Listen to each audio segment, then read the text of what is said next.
இந்த பரந்த பாரத தேசத்தில் இன்றைக்கி நம்ம பார்த்துட்டு இருக்கக்கூடிய எண்ணற்ற கோயில்கள் நிறையா பேர் கட்டியிருப்பாங்க, நிறைய பேர் இடிச்சிருப்பாங்க, நிறைய பேர் புனரமைச்சிருப்பாங்க.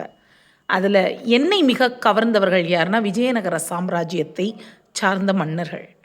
அப்படி விஜயநகர சாம்ராஜ்யத்தை தோற்றுவித்த மன்னர்களான ஹரிஹரர் புக்கரர் அவங்க கட்டியிருக்கக்கூடிய கோயில் தான் யாகாந்தி. நீங்கள் அரியதொரு குகையை பார்த்துட்ருக்கீங்க, அற்புதமான குகை.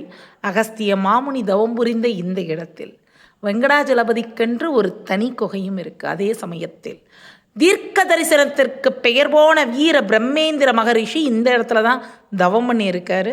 அவர் தவம் செய்த குகைக்குள் நாம் சென்று சிவக்குழந்தை தரிசிக்கும் பொழுது கிடைக்கக்கூடிய அனுபவம் அலாதியானது. யாகாந்தி உமாமகேஸ்வரர் கோயிலில் இருக்கக்கூடிய நந்தி என்று உயிர் பெற்று எழுகின்றதோ அன்று இந்த உலகத்தின் இயக்கம் முடிவுறும் அப்படிங்கிற தீர்க்க தரிசனத்தையும் அவர் சொல்லியிருக்கார்.